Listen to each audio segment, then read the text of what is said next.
Whoa. Hallelujah. Oh my gosh. There is one whiskey that employees at the Springbank distillery hate making more than any other. It's a whiskey so difficult to make that some of these employees go so far as to book their holiday vacations around the time that it's being made just to avoid it. And yet, it's a Springbank whiskey that is one of the most sought after for its unique traits, qualities, aromas, and flavors. And it is personally one of my unicorn whiskeys. I've never even seen a bottle, but today I get to try a sample and I'm reviewing the Springbank Local Barley 8-year-old for 2025. My name is Matt. This is Whiskey on the West Coast. So let's cut to the chase. What makes local barley so rare, so unique, and such a pain to produce? Well, the source of barley used in making a single malt whiskey impacts it in a few different ways. One of the ways it impacts it is in the alcohol yield that is produced when they make the whiskey. Also, it impacts the flavor and the texture of the final spirit, amongst other things.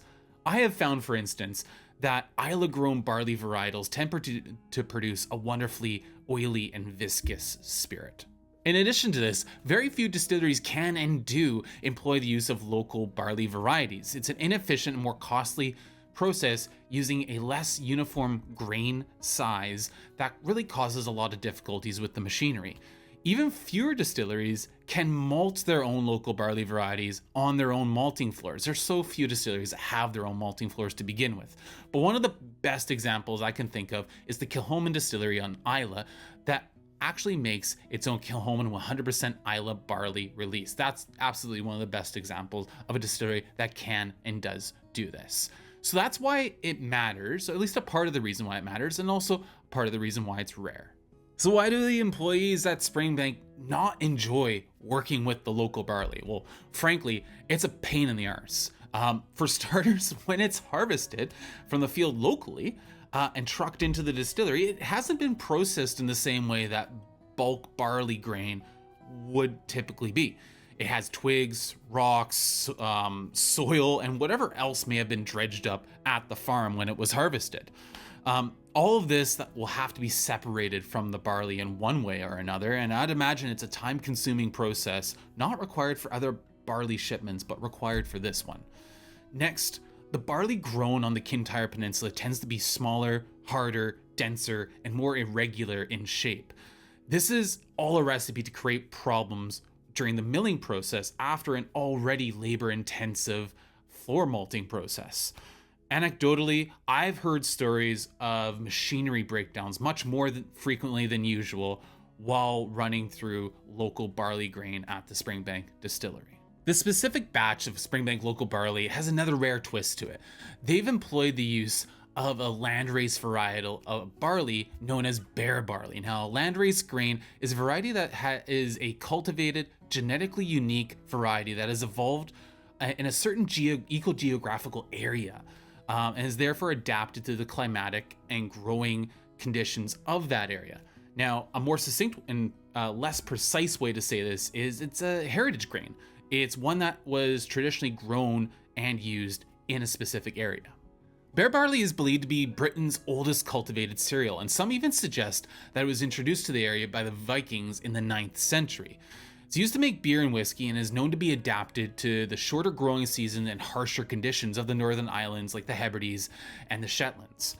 However, today, most of the Bere barley that's grown to be used for whiskey is actually grown on the Orkney Islands. Bruichladdich for a short time did trying to grow Bere barley on Islay to some mixed results, but for their Bere barley releases that they release today, they actually use barley that's been sourced from the Orkney Islands.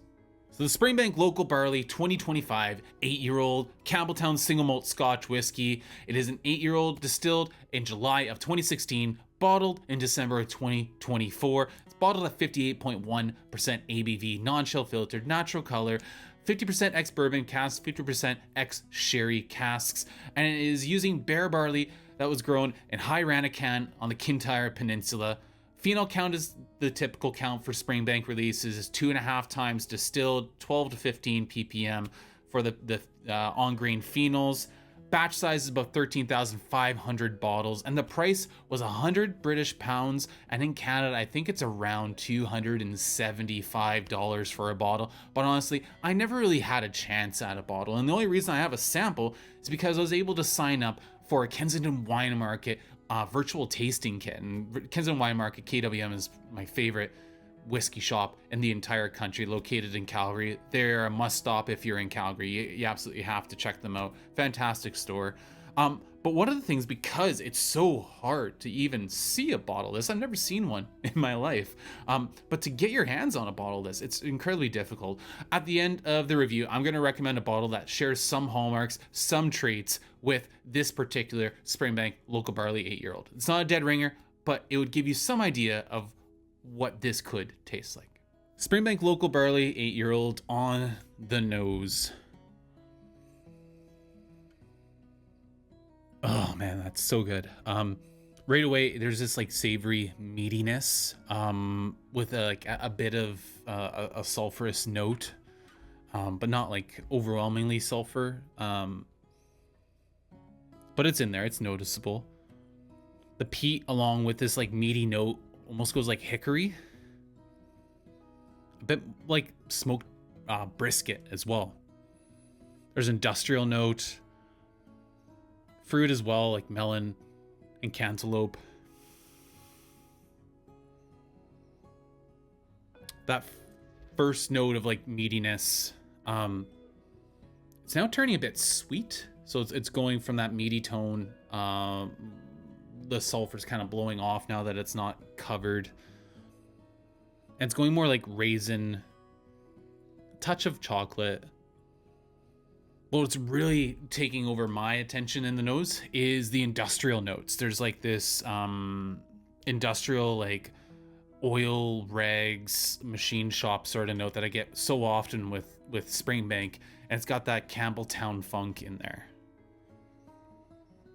There's like a certain farminess too, almost like it's borrowing from Ledgig's earthy farminess. Yeah, those industrial notes are so overt on this nose. There's like a bit of mint, and honestly, it's this kind of weird combination where I'm getting a lot of the fruits that I get with, say, Longrow, but a lot less peat, so more like the peating level and maltiness of the Springbank. So it's kind of like a weird combo of Springbank and Longrow. Super intriguing, super engaging nose on the palate. Let's go.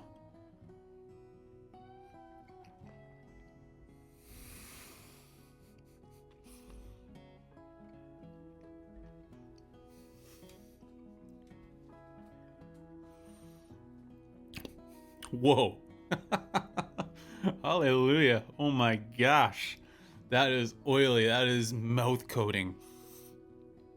So viscous and really incredibly complex. It's fruity, funky, industrial delight with an incredible amount of heft. Wow. There's a good little bit of spice too. There's definitely like some chili pepper. Going back to the nose, I can pick up that chili pepper as well there. A little bit of spice. Oh man.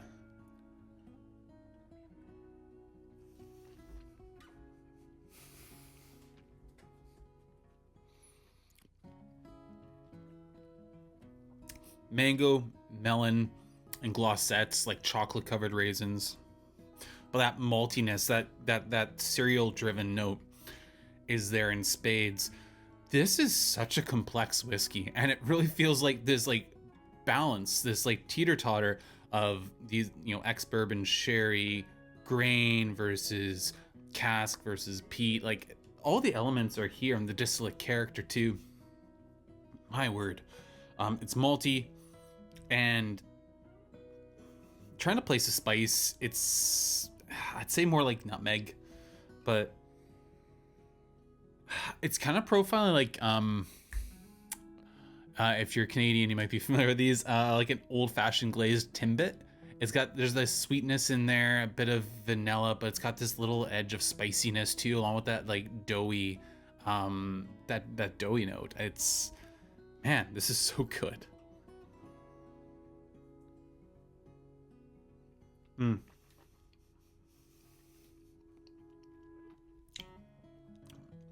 The sherry plays real nice with the ex-Bourbon notes, again in harmony.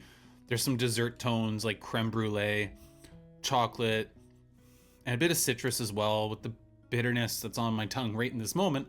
It's profiling more like grapefruit.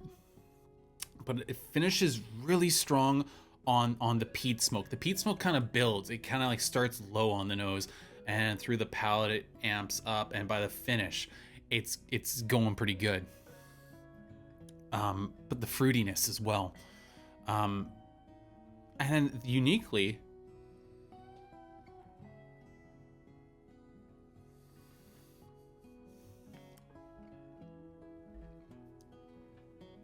whoa, okay.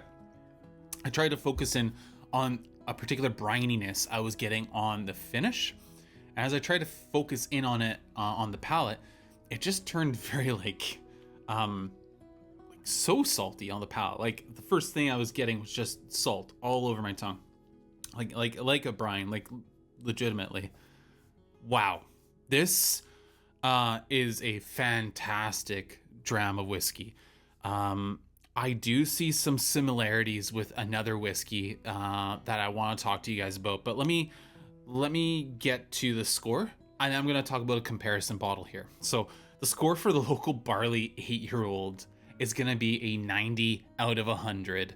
I have not had many whiskeys quite like this. This is fantastic. I would love to be able to score a bottle like this, if not now, in the future. Maybe one day I'll get my hands on a Local Barley release. Maybe you too will get your hands on a Local Barley release. Maybe you have this at home. Tell me in the comments if you have it and what you think of it. I think this is phenomenal stuff. I really do. That said, I want to talk about some similarities in both DNA, but also flavor notes, and then some differences with this bottle right here. And this is the Bruichladdich Bere Barley 2010. Now this is also 8 years old, aged in oak casks, Orkney grown Bere Barley. I'm gonna have to put it off camera just because of the way we're set up here, guys.